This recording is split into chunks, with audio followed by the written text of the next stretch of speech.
भाजपच्या core committee बैठकीत काही जणांनी शिंदे आणि अजितदादांबद्दल नाराजी वर्तवल्याची माहिती सूत्रांनी दिली।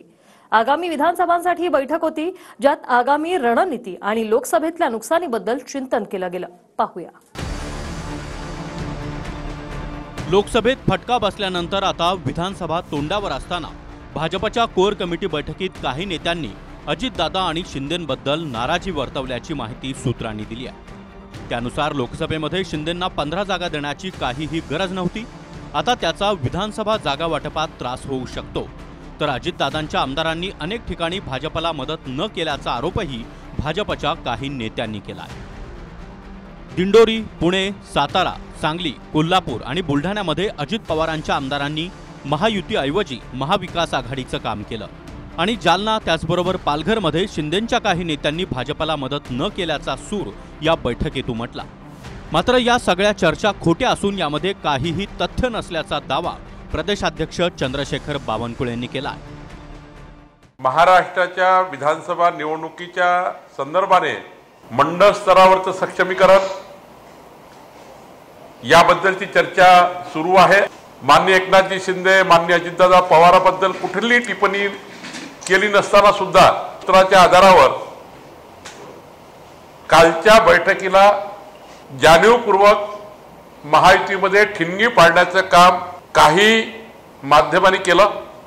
ज्या बाबी घडल्या नाही त्या दाखवणे हे काही राज्याच्या दृष्टीने, पक्षाच्या दृष्टीने आमचं योग्य नाही आहे। नाही, ही जी चर्चा झालेली आहे कोर कमिटीची 160, त्यांच्या हातात काही नाही आहे। एकनाथ शिंदेंचं वजन ह्या सगळ्यांच्या पेक्षा जास्त आहे दिल्लीत, आणि एकनाथ शिंदे जे दिल्लीत सांगतील तोच आकडा ह्यांना ॲडजस्ट करावा लागेल। कदाचित 54 जागा ज्या आहेत किंवा त्यांच्यावर गेलेले 40 जागा, याच्या 40 जागांवरही समाधान ते मानतील। शेवटी वरनं डोळे वटारले तर हे दोघं काय करतील हे सगळ्यांनाच माहिती आहे। दाखवा ना, एका नेत्याची क्लिप दाखवा, बोललेली आहे तुमच्याकडे। कशाही बातम्या चालवायच्या, तो भारतीय जनता पक्षाच्या एका तरी नेत्याची मला क्लिप दाखवा की त्यांनी सांगितले की शिवसेनेला जागा का दिल्या। मनगडन कहाण्या काढायच्या हो। शिवसेना, भारतीय जनता पक्ष, राष्ट्रवादी काँग्रेस, RPI, रासप, मित्रपक्ष, आमची युती भक्कम आहे। कुणाला किती जागा मिळायच्या हे ठरवायचा अधिकार शिंदे साहेबांना, फडणवीस साहेबांना आणि दादांना आहे। त्यामुळे हे तिघं ठरवतील तसं होईल। भाजपच्या कोर कमिटी बैठकीमध्ये महाराष्ट्र प्रभारी भूपेंद्र यादव, प्रदेशाध्यक्ष चंद्रशेखर बावनकुळे, उपमुख्यमंत्री देवेंद्र फडणवीस, आशिष शेलार, गिरीश महाजन यांच्यासह इतरही नेते उपस्थित होते। दुसरीकडे महाविकास आघाडीप्रमाणेच महायुतीमध्ये देखील जागांवरून दावेदारी सुरू झाली आहे। महायुतीमध्ये शिंदेंच्या शिवसेनेनं 126 जागांवर दावा केल्याची माहिती आहे, तर भाजपनं 160 ते 170 जागा लढवाव्या अशी मागणी कोर कमिटीत करण्यात आली आहे।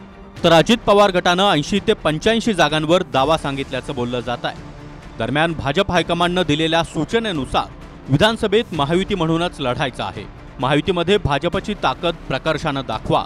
भाजप किती जागा लढणार यापेक्षा अधिकाधिक जागा जिंकण्यासाठी मोर्चे बांधणी करा। जागांऐवजी विजयासाठी काम करण्याचं कार्यकर्त्यांना सांगा, अशा सूचना राज्य भाजपला देण्यात आल्या। कृष्णा सोनारवाडकर, TV9 मराठी, मुंबई।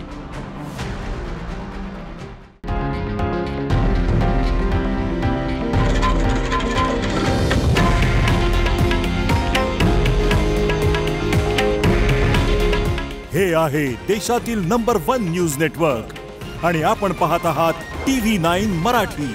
काळजी तुमची, हित महाराष्ट्राचं।